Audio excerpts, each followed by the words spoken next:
Hi friends! Today I am making a Christmas wreath and I'm excited that I got this. I was just going to use an oversized embroidery hoop, which you could totally do that, but I got this one at Joann's and I'm happy about it because it has this candle holder spot in it. So I was originally going to glue this Dollar Tree ornament to it, but I think I'm actually going to not glue it and just hopefully just set it on there because it would be fun to be able to take it off and put a candle in there if I wanted to. This here is just, I think, another thing from Joann's. It says it's a holiday bush. It's in the floral department, but you can just get whatever kind of floral pieces you want. And I'm gonna break it down and put it along the side here. It's not gonna go all the way around, just on the base. And then I had this huge pack of these wooden stars. I already started painting them gray, and I was gonna paint them gray and then do some silver. I'm not feeling the gray anymore, so I think I'm gonna use my gold gilding. And then I have this buttermilk color, which I used to do like faux bleach on some pine cones. So I think I'm gonna use that. And then if I'm really feeling it, I might do some of this just crystal glitter that I used for the Snow Village. So yeah, I'm gonna start by painting these, and then I'm gonna break this down, put it on here with probably hot glue, hopefully. And then this wire that I got is going to be used for the stars. They're just gonna kind of like poke out. So yeah, let's see if we can get this going.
there we go. So I only hot glued, obviously, the stars to the metal, and I just used the metal wiring to attach everything. It's pretty sturdy, I feel like. If you wanted to, you could go in there and hot glue it, but yeah. So the cool thing about this wire, which you could do a thicker gauge wire, this one is 22 gauge. If you use a thicker gauge wire, you're gonna see it, but it would make it a little more sturdy, but I'm not planning on swinging it around. Once it goes on the wall, it's on the wall.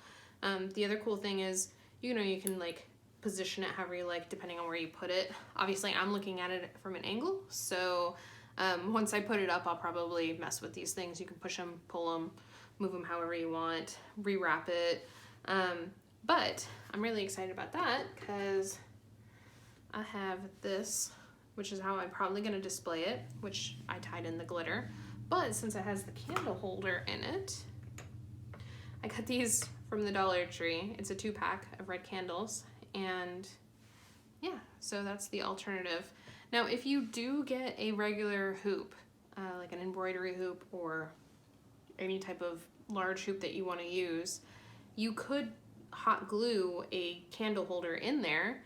I know they have wood ones at the craft store, like little, I honestly don't remember what they're called, but they're just the little things that the candles sit in.